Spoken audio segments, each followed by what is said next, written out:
feel like some people like writing more like fluffy, and then there's like those teachers who are like, anything you learned in writing, it's wrong. You have to just get to the point. It has to be straight, clear cut.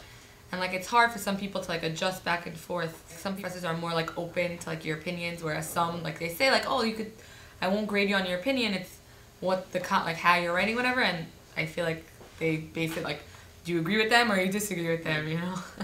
It kind of hurts me when people say, we go ahead and write these dry research papers because Sometimes it's like, I like you have. I mean, I guess you have to if you want to get into a certain kind of field. Yeah, but then I've noticed that certain writers who actually kind of do venture out and become radical by using their personality within their research papers, it makes for good, enjoyable writing, and they're actually doing the academic work, but it's not really, it's kind of frowned upon. So that kind of, that hurts me a bit, In high school, they used to have the writing so structured. It was a really, really strict structure. It was like you need a topic sentence that explains what you're going to talk about in that paragraph. You need all these transition words. You need supporting details. You need the conclusion. Like it's extremely structured, and I feel like that limits my writing. Like I don't like having topic sentences. I like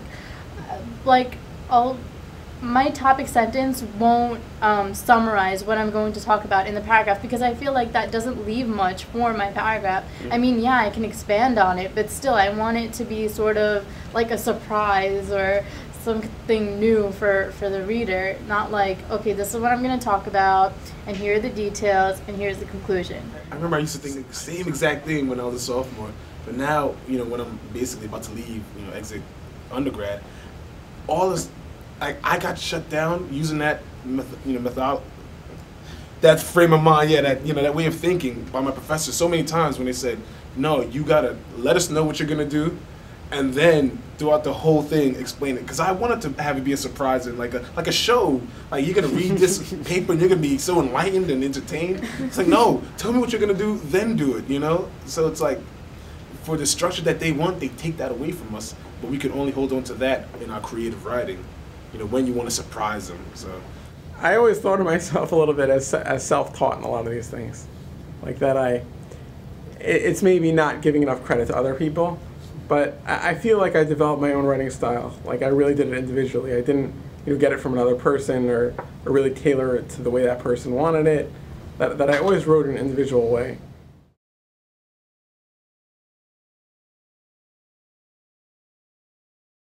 Like, I find it more helpful when it helps you in like everyday life more than like just helping you at work and nowhere else. I had like a business class, and the professor asked us to do like assignments like that. Like, let's say you bought a product and something's wrong with it.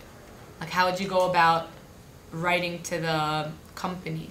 And he's telling us like, yeah, you have to know how to like, you can't just say, oh, you guys are wrong and this and that, because like no one's gonna want to help you. You have to learn how to like talk to people so that they're going to want to help you. So I feel like that was helpful, because then everyone could benefit, even if someone isn't planning on going into like a business profession.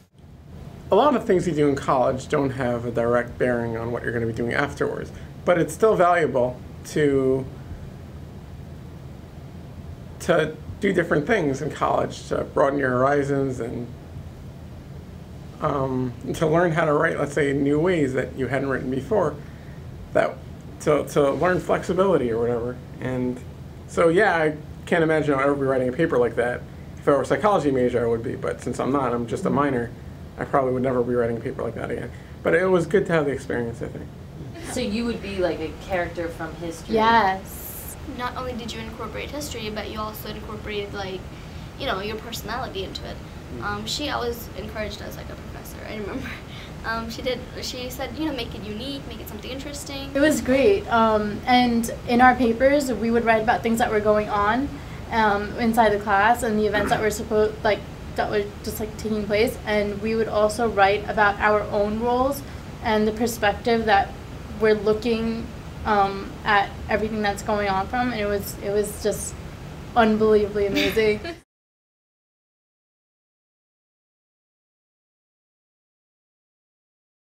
I post on message boards, so I've had a chance to experiment with different rings that way, actually.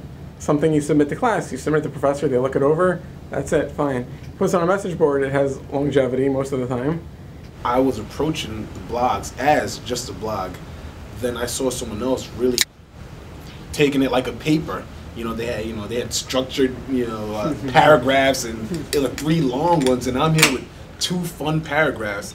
And then you start comparing and contrasting, but it's like you're sizing each other up. Like, wait, am I doing something wrong? Wait, what are they getting on their blog grade? You start, because you don't know what the professor exactly is looking for sometimes. If someone's arguing with you, you're going to try to basically get your point across in a different way. You're going to try different ways. So if you say it and the person responds in something, you're going to try to write it in another way.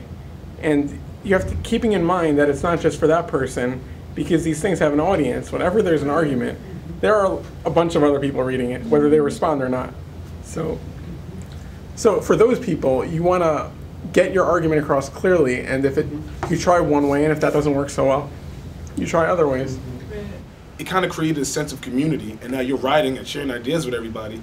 Then you kind of forget that you're actually doing schoolwork. It's like he tricked us into having fun without us knowing. So then, so now we become better writers because we know people are reading what we're writing, and now we know how to gear it towards a community and to a academic paper. I mean, I think it's even more purpose than writing for a professor, because in that case, it won't be disseminated in any way, whatever you write. If you write on an online message board, it's going to get some readers. And if you write well, who knows, a lot of them show up on internet searches.